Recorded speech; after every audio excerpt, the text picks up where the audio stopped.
Hi, it's Chris Watkin here, and I'm with Steph Walker. Steph, talk to me about how estate agency bosses can ensure that their staff don't end up leaving them. Talk to me.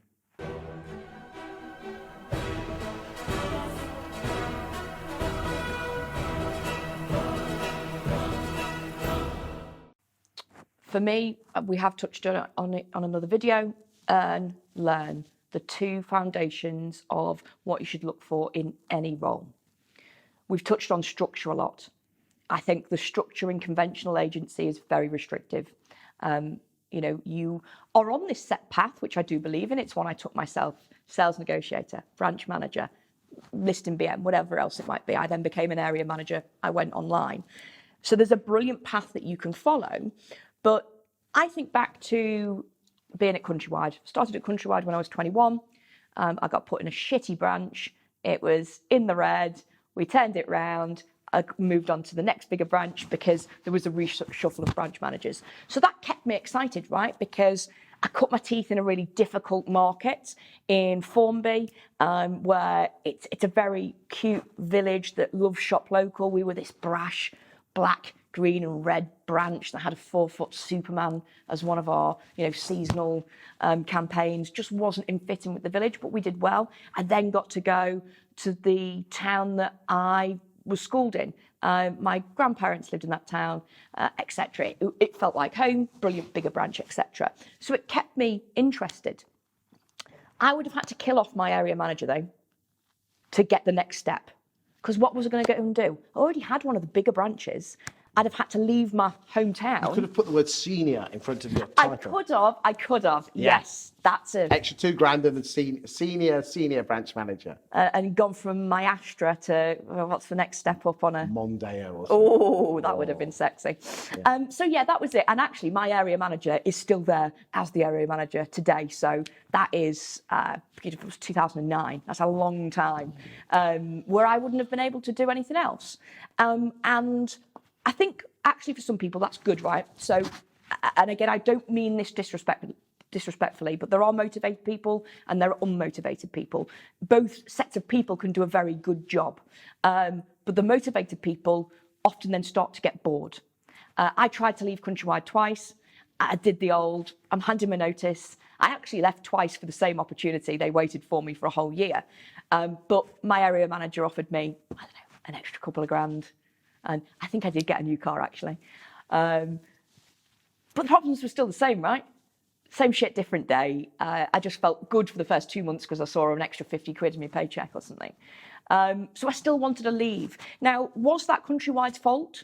I would say absolutely, because my area manager was brilliant to work for. And I actually loved the structure. I loved getting the leaderboard and seeing my branch move up and, the profit tables that came out. But there's only so much time an area manager can dedicate to a branch manager, and there's only so much time a branch manager has to learn, right? Because you're busy running the damn branch, and I was a listing manager. So if there was some ways that I could have maybe had some development, would I have never questioned the first move? Perhaps. But again, the same thing happened. I went to the independent. I was then area manager of a couple of branches. We opened up new branches. It was exciting. But again, 3 years on from there, I'd actually gone to work for a group of people that weren't traditionally agents. And so they could teach me about business, but I was kind of missing the agency bit. And if I can't develop, how can I then develop my team? And that's how the kind of Purplebricks opportunity came about for me to try something different. So again, to go back and answer your question that you asked, there's not enough opportunity for development. Do you think if bosses of businesses develop their team more, they'd be more likely to stay put and not necessarily have to pay them more? Yeah, I do. Because you use the word earn and learn. Yeah. I think genuinely, if each year you're not learning more or earning more from the opportunity you're in, you should go and find a new job that either pays you more or allows you to learn. Now, I know we will talk about agents together. That's one free resource that I don't know why all businesses aren't pushing their necks to. I'm surprised. Because that gets me off the hook for a bit, right? Because I know that even one mentor session with a sales negotiator, a lister, a BM, whatever else it might be, straight away that person is completely different mindset. They are hopped up, they're appreciating the opportunity. I have to say, actually, my latest mentee did end up leaving her role, so I do apologise. She's still a conventional high street agent, though, so I do still love them.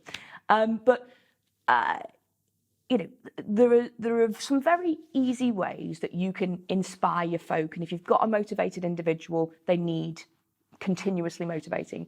If, however, you don't have a motivated individual, they'll be happy sitting at that same chair, at that same desk. Never move the desk. Don't cause chaos. Don't move their desk. Don't change that position. But they'll be happy sat there, and that's absolutely fine. So actually, I'm leading myself to my own train of thought here in that, is there just different styles of personalities for different setups?